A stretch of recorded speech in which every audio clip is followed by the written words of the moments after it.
Est-ce que tu aimerais pouvoir te sentir mieux et être le plus performant dans tous les domaines de ta vie?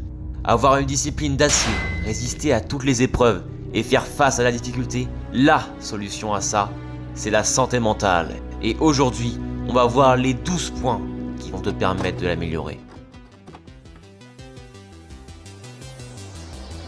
Point numéro 1, quitte les réseaux sociaux. J'ai déjà dit du coup dans la vidéo d'avant, mais les réseaux, c'est l'addiction qui ravage notre génération. On passe tellement de temps à tourner en rond et à strictement rien faire de notre vie. Et ça, c'est pareil pour les écrans en général. Alors, réduis ton temps d'écran et de téléphone, tu auras des bénéfices rien que sur le court terme, comme par exemple juste un gain de temps et un gain d'attention. De nos jours, je pense que c'est impossible de ne pas avoir de temps. Beaucoup de gens vont souvent se trouver comme excuse le fait qu'ils n'ont pas le temps, mais c'est faux. Si tu enlèves tout le temps que tu passes sur ton téléphone par jour, je pense que tu pourrais facilement réussir à faire beaucoup plus de choses dans ta vie. Et je pense que si tu es sur cette chaîne et que tu veux sincèrement t'améliorer, tu sais que ça vaut le coup de libérer un petit peu de temps. Mais le problème, c'est que tu ne sais plus t'ennuyer. Et c'est pour ça que l'étape numéro 2, c'est ennuie-toi. Je vais te faire un résumé de comment tu fonctionnes dans une journée. En fait, tu as deux modes, ton mode passif et ton mode actif. Quand tu es actif, tu en train de faire une activité où tu te concentres par exemple, parler avec quelqu'un, faire du sport, réviser des cours, etc. En fait, dès que tu mets de l'attention sur quelque chose, tu es actif. Et quand je parle d'attention, tu ne sais même pas de quoi je parle. En fait, ton attention, c'est ta capacité à te concentrer sur une seule chose, et à cause des réseaux, tu as perdu cette capacité car tu es tout le temps stimulé. Dès que tu vas être en mode passif, donc t'ennuyer, par exemple quand tu marches dans la rue, tu vas aller te distraire en écoutant de la musique. Par exemple dans les transports en commun, je sais que moi j'écoutais beaucoup de musique, pareil quand je marchais dans la rue, même juste des trucs que bêtes quand je suis en train de manger tout seul, voilà. Et quand t'as rien à faire, bah, comme beaucoup de gens, et même moi à l'époque, tu t'ennuies. Et donc comme beaucoup de gens, tu vas te divertir. Mais au lieu de te divertir de manière plus intelligente, tu vas aller vers les réseaux sociaux et le divertissement. YouTube, Insta, TikTok, bref, tout ce que tu connais, je vais pas te faire une liste. Sauf que ce genre de divertissements sont stimulants et infinis, et ils piègent ton cerveau, donc tu perds de l'attention. Et ça a des répercussions. Beaucoup de gens ne savent plus lire un livre ou n'aiment pas la lecture, car ce n'est pas assez divertissant. Et pour récupérer l'attention, il n'y a qu'un seul moyen. Point numéro 3, la méditation. Très cliché, et j'ai moi-même longtemps craché sur la méditation. Mais c'est probablement l'une des choses où vous aurez le plus d'effets positifs super rapidement. Pour moi, il m'a fallu une semaine pour ressentir la différence de concentration. Mais attention, il faut aussi que vous quittiez les réseaux et le divertissement, sinon ça ne marche pas. Alors sur le coup, je peux seulement te demander d'essayer, une semaine seulement. Tu télécharges une appli de méditation et tu écoutes simplement ce que la personne te dit de faire. Ça prend 10 minutes par jour, moi je le faisais avant de dormir, et j'ai même pu constater une augmentation de ma qualité de sommeil. Et ça nous fait une excellente transition sur le point suivant, tu manques de sommeil. Numéro 4. Tu manques de sommeil et c'est pas normal. Je pense que honnêtement, c'est pas vraiment une vraie stat, mais 99% des gens manquent de sommeil. En fait, je pense que c'est très rare de nos jours de voir une personne qui dort vraiment bien.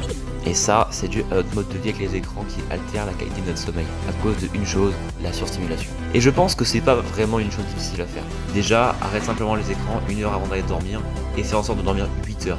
Pas seulement être dans ton lit 8 heures, non, dormir 8 heures. Dans ta journée, t'as une sorte de barre d'énergie, comme dans un jeu vidéo. Et normalement, à la fin de ta journée, elle est censée être vide. Mais vu qu'on fait de moins en moins de choses vraiment dures, on est de moins en moins fatigué. Donc on dort moins. Et quand on dort moins, on perd l'énergie. Mais on le ressent pas en fait, parce qu'on fait rien de difficile qui demande de l'énergie dans notre journée.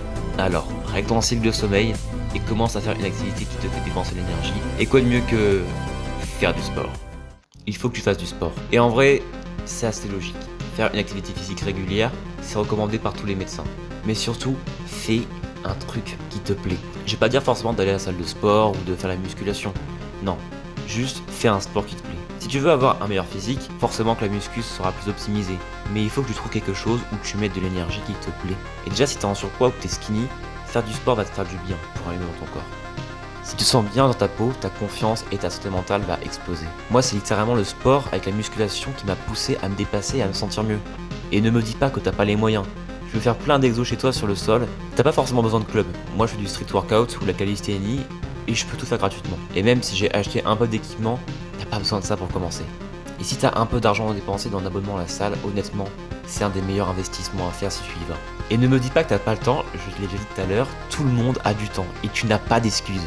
Mais il faut aussi aborder un autre point si tu veux parfaitement réussir celui-là. L'alimentation. Avec le sommeil, c'est une des choses les plus importantes pour ton corps. Alors, c'est un sujet très complexe que je vais pas aborder là dans une vidéo sommaire, mais je vais juste te dire les bases que tu peux déjà appliquer qui sont assez simples. Déjà, bois que de l'eau et bois beaucoup d'eau. Je pourrais faire une vidéo entière sur les bénéfices de l'eau tellement il y en a, c'est juste une dinguerie. Et t'as pas besoin de boire tous les sodas que tu prends ou encore pire de l'alcool. Vraiment, l'eau c'est tout ce que t'as besoin. Mange de la nourriture de qualité avec tous les apports que tu as besoin en protéines, lipides, fibres, etc. Et sinon, juste mange de meilleure qualité. Par exemple, ne grignote pas. Et sur ce point-là, tu sais déjà en fait ce que je vais dire, donc je vais pas vraiment le développer ici. Et quand je ferai la vidéo, tu pourras mieux comprendre. Mais ce qui est important, c'est juste déjà, qu'est-ce que tu manges? Est-ce que honnêtement, tu penses manger de la qualité actuellement? Tous les moments où tu manges alors que c'est de la gourmandise, vire-les. Car souvent, tu manges pas de la nourriture de qualité. Et tu cèdes à une seule chose, la tentation. Numéro 7, ne cède pas à la tentation. Et là, on va dire de toutes les addictions que tu peux avoir. Le porno, le sucre, la malbouffe, la cigarette, les réseaux sociaux, les jeux vidéo, l'alcool, la drogue, etc. etc. T'es forcément addict à quelque chose et la liste est longue. Mais je pense que tu vois où je veux en venir. Tu sais au fond de toi que c'est mal et de tous les points que j'ai cités avant, c'est le plus dur à réussir à atteindre. La vidéo qui sortira là-dessus, je veux vraiment qu'elle soit parfaite pour qu'elle puisse vraiment avoir un impact sur celui qui la regarde. Mais la seule manière de sortir d'une addiction, c'est d'améliorer sa santé mentale. Alors ça va prendre du temps, tu vas rechuter plusieurs fois, mais un jour, tu arriveras à t'en sortir. Alors essaye de résister et surtout, ne culpabilise pas si tu échoues. Ça fait partie du processus. Et surtout, demande de l'aide aux autres pour ne pas traverser cette épreuve seule. Demande à tes proches et parle-en. Tu verras, ça va vraiment te faire du bien. Bon, on va un peu aller sur un mood un peu plus cool. Et rien de tel que le conseil suivant, et de la gratitude. C'est vraiment bête mais ça marche. Sois reconnaissant pour des choses qui t'arrivent, les plus petites choses comme les plus grandes, et tu seras heureux. Et note-les dans un carnet de gratitude ou juste pense-y, tous les jours. Là actuellement, je vais te faire un petit exercice, tu as pensé à 3 choses pour lesquelles tu es reconnaissant. Ça peut être n'importe quoi, je te laisse 5 secondes pour réfléchir, tu peux mettre pause si tu veux, mais moi je vais le faire aussi. C'est bon? T'es prêt? Ok. Je suis reconnaissant pour ce PC avec lequel je vais faire mes vidéos. Je suis aussi reconnaissant parce que y a du soleil, donc je suis content. Et je suis reconnaissant de toutes les épreuves que j'ai eues dans ma vie, car elles m'ont rendu plus fort. Le niveau de gratitude suprême, c'est d'être reconnaissant des choses négatives qui te sont arrivées, car elles ont fait ce que tu es aujourd'hui. Si tu arrives à accepter tout ça, simplement, tu vas apprécier la simplicité de la vie. Et tu vas voir que le monde n'est pas tout noir. Et c'est probablement une des meilleures choses qui peuvent t'arriver. Notre génération est beaucoup trop soumise aux mauvaises choses qui nous plombent le moral, comme les infos qui sont souvent négatives, ou parfois même encore notre entourage avec nos amis. Numéro 9 est un entourage de qualité. Tu es la moyenne des 5 personnes que tu fréquentes le plus.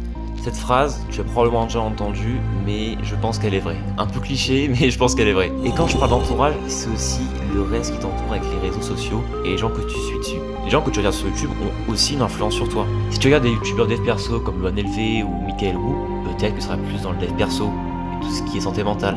Moi, ce qui me motive chaque jour, ce sont ces mecs-là, que je respecte et qui me donnent envie d'avancer et de tout niquer, car ils me donnent de l'énergie positive. Et ça, c'est pareil avec tes potes. Si t'as un entourage très négatif, nihiliste, qui te tire pas vers le haut, comment tu veux réussir honnêtement à avoir une bonne santé mentale?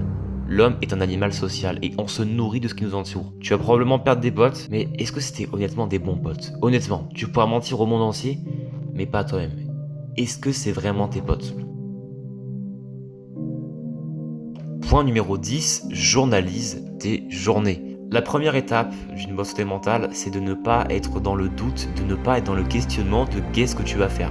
C'est là en fait que tu vas aller vers l'ennui et donc vers le divertissement.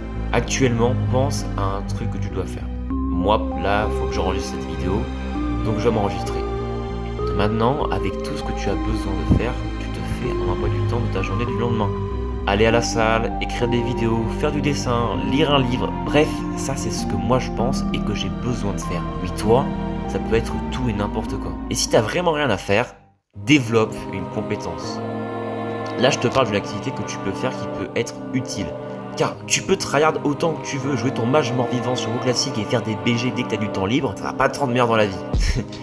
Plus sérieusement, trouve un truc qui peut te rapporter à toi. Il y a plein de compétences que tu peux apprendre en ligne et je vais t'en faire une petite liste. Il y a le montage, par exemple, moi je sais que je suis en train de l'apprendre vu que je fais des vidéos. Il y a le code, je fais du code donc voilà. Le design, j'en fais pas du tout mais voilà. L'écriture, je suis un peu forcé d'en faire. Et il y a aussi le marketing. Le marketing, c'est un truc qui peut vraiment servir partout. Genre je sais que beaucoup de gens veulent lancer leur boutique de e-commerce ou juste devenir bon là-dedans. Et même en faisant des vidéos, je fais un petit peu du marketing. Genre, mon but c'est un peu de te vendre ma vidéo, de te faire en sorte que tu as envie de la voir. Quand je fais une vidéo, je suis pas en train de dire bon, je fais une vidéo. Non, je veux faire une bonne vidéo pour que tu puisses l'apprécier et surtout apporter de la valeur à toi. Et dernier point de cette vidéo, crois en toi. Il faut que tu crois en toi et que tu aies l'estime de toi. Attention, pas de l'ego. La limite entre les deux peut être un peu floue, mais quand tu auras enfin trouvé ce juste milieu, tu ne pourras que te sentir bien et progresser. Si tu crois en tes rêves, tu ne pourras jamais échouer. Tout est dans ta tête. Tiens sur le long terme et tu verras que ça va marcher. Et l'estime de toi va arriver en même temps que tes premières réussites. Mais fais attention, l'ego peut vite arriver. Dès que tu auras commencé à faire des choses et à en récolter les fruits, tu pourras commencer à penser que tu as réussi, c'est fini, et plus jamais tu vas te remettre en question. Ta chute sera là, tu dois faire attention à l'ego. C'est notre plus grand ennemi, c'est le seul que tu as.